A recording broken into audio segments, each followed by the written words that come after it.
Présidente de la plateforme Femmes Debout. Les Femmes Debout est constituée de femmes leaders, de femmes députées, de femmes membres de la société civile qui dirigent également des structures qui ont toujours défendu les droits des femmes et les droits humains en général.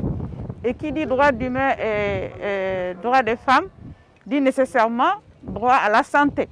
Donc quand il y a eu la pandémie du Covid-19, les femmes députées ont pris l'initiative de regrouper toutes celles dont je vous ai fait cas, notamment la présidente du COSEF, la présidente de la FAO, la présidente de la Croix-Rouge et la directrice des institutions et de l'ONP également. L'ONP, c'est l'Observatoire national pour la parité.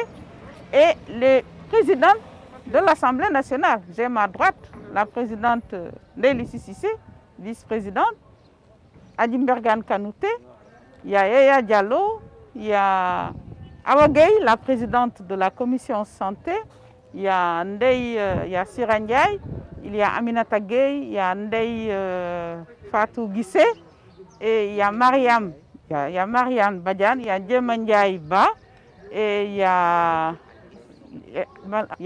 notre vice-présidente qui est aussi membre de cette commission. Donc vous voyez que ça a été une initiative pour pouvoir apporter notre contribution à la riposte. Parce qu'il fallait que les femmes aussi jouent leur rôle. Au-delà de ce qu'on fait dans les institutions que nous dirigeons, il fallait qu'on aille vers les populations, qu'on apporte notre contribution à la sensibilisation comme à la conscientisation. Et là, c'est le rôle des femmes. On s'était d'abord rendu compte que les victimes réelles, c'était les femmes en général. Les femmes, et quand les femmes sont touchées, ça pose problème. Parce que c'est nous qui sommes au chevet de nos époux, c'est nous qui sommes au chevet des enfants.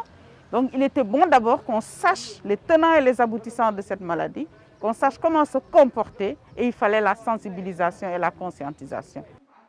Dans cette dynamique, la Femme Debout a privilégié aujourd'hui le droit à la santé. Demain, on privilégiera un autre domaine. Donc c'est dans cette veine-là que nous avons programmé de faire des masques, de les distribuer. Parce qu'on a d'abord fait ça sur fonds propres. En tant que femmes, on a cotisé. Et par la suite, nous avons eu un partenariat avec Unifam, qui lui-même était en partenariat avec la population, parce qu'ils ont répondu à l'appel des couturiers, un Sénégalais, un masque. Et c'est dans cette dynamique-là que nous avons pu bénéficier aujourd'hui.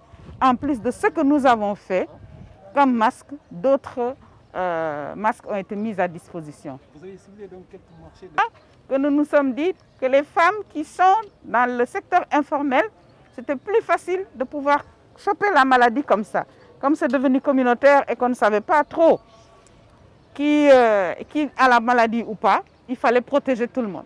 Parce qu'en protégeant l'autre, on se protège. Donc c'est dans cette dynamique-là que nous avons d'abord ciblé le marché de Castor et ensuite le marché de Liberté 6 aujourd'hui. Et nous remercions par la même occasion M. le maire qui a bien voulu accepter de recevoir la plateforme. Et nous irons vers d'autres marchés. Nous avons d'autres milliers de masques parce que c'est des masques lavables. Nous voulons que chaque femme ait au moins 3 masques chez elle. Qu'elle puisse laver régulièrement les masques, qu'elle puisse s'occuper de la santé des enfants et de la population. Mais oui, d'autres distributions sont prévues.